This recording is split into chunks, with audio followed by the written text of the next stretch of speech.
Hello dear student, welcome. तो जो question अभी हम लोग डिस्कस करें बहुत इंपॉर्टेंट है, इंडियन एथिकल प्रैक्टिस। ओके, तो ये वाला टॉपिक डिस्कस कर रहे हैं। तो ethics in functional areas. Function मतलब बिजनेस में क्या क्या होता है, मार्केटिंग होता है, एडवर्टाइजिंग होता है ना, ह्यूमन रिसोर्स होता है, एचआर होता है, फाइनेंस होता है, प्रोडक्शन होता है, आईटी मतलब कंप्यूटर।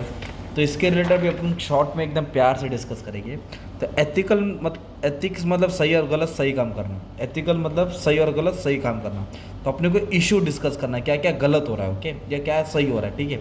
तो एथिकल्स इन मार्केटिंग, तो सबसे पहले क्या दिला है, ethical marketing is less of marketing strategy and more of philosophy. तो अभी इसमें डायरेक्ट किधर दिया है, इधर से आते हैं। Ethic is a notorious difficult subject because everyone has subjective judgment. सबका अलग अलग रहता है, सही क्या है गलत क्या है। तो अभी इधर मार्केटिंग में क्या बताने का था कि मार्केटिंग करते वक्त कंपनी को सब चीज़ का ध्यान रखने का है। All marketing communication share the common standard of truth. जो भी मार्केटिंग करती है कंपनी, वो एक यही बोलती है कि सच सप्लाई करो, झूठ नहीं बोलना है। जो भी मार्केटिंग प्रोफेशन है, अबाइड अबाइड मतलब फॉलो करना है। क्या फॉलो करना है, higher standard of personal ethics.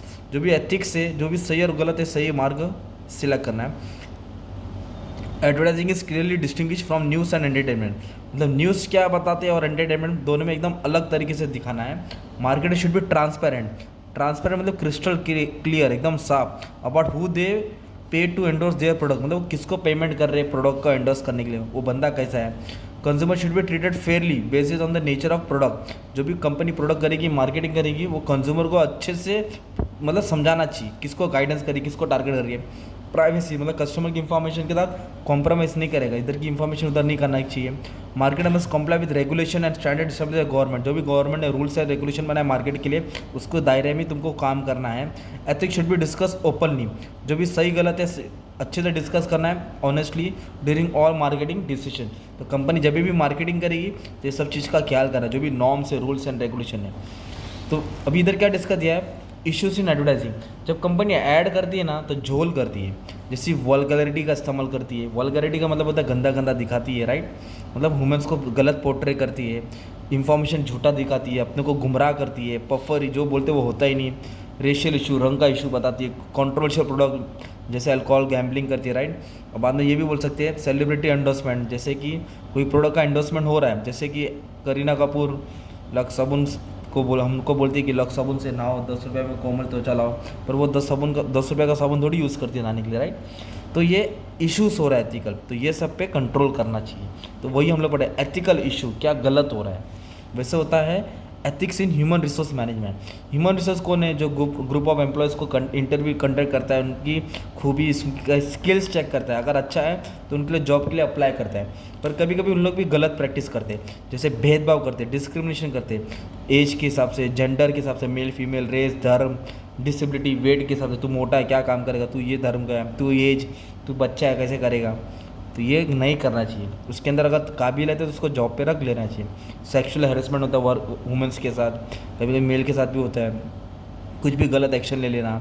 और 2-3 वर्ड और डाल सकते हैं, नेपोटिज्म, फेवरेटिज्म होता है, अपने लोग को सिलेक्ट करना है, अपने घर वाले को, बाकी लोग को इग्नोर कर दिया जाता है। और ना उधर क्या ज़्यादा करके होता है मालूम है, issues surrounding representing of employees and democratisation. ज़्यादा पॉलिटिक्स होता है वर्क प्लेस के रिलेटेड। मतलब क्या है, वर्कर का कोई ध्यान नहीं देना। और issues affecting privacy of employees की भी प्राइवेसी है वो खो जाती है, वर्क प्लेस सर्वेलेंस बराबर नहीं है। Issues affecting privacy of employ, whistle blowing. Whistle blowing मतलब होता है कि कोई एम्प्लॉय गलत काम कर रहा है, कोई अकाउंटेंट गलत कर रहा है, एक एम्प्लॉय ने उसके खिलाफ क्या क्या आवाज़ उठाया, क्या उठाया, आवाज़ उठाया कि ये गलत कर रहा है, तो पर्दाफाश करने को बोलते हैं विसल ब्लोइंग। तो उसके बारे में भी एक्शन होता है। Issue related to fairness of employment contract. जो कॉन्ट्रैक्ट रहता है उसको प्रॉपर कंपनी ड्यूटीज़ नहीं निभाती है, एम्प्लॉयज़ को गलत इस्तेमाल करती है। Safety, health measure, cleanness, working condition कभी कभी एम्प्लॉय नहीं देती है। तो company tend to shift economic risk on the shoulder of their employ. मतलब कंपनी को लॉस हुआ या देश में कुछ गलत हुआ तो पूरा एम्प्लॉयज़ को बोल देती है इस बार पगार नहीं बढ़ेगा, बोनस नहीं मिलेगा। और जब कंपनी अच्छा परफॉर्म करती है तो देती है।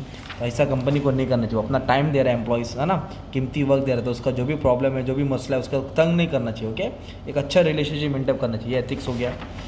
और फाइनेंस और अकाउंटिंग में इतना ही बोलूँगा कि कंपनी जब अपना ऑडिट क्या बोलते हैं अकाउंट मेंटेन करती है, books of account, balance sheet, profit and loss statement. तो बैलेंस शीट में क्या करती है, कभी कंपनी ना कर्जा को कम दिखाती है, एसेट्स को बढ़ाती है, तो इन्वेस्टर को गुमराह करती है कि हम प्रॉफिटेबल कंपनी, हमारा प्रॉफिट हो रहा है। तो ये क्यों करती है, ताकि इन्वेस्टर से ज़्यादा पैसा मिले, शेयर्स का प्राइस बढ़े। तो ये सब गलत तरीका होता है, miss use of fund, window dressing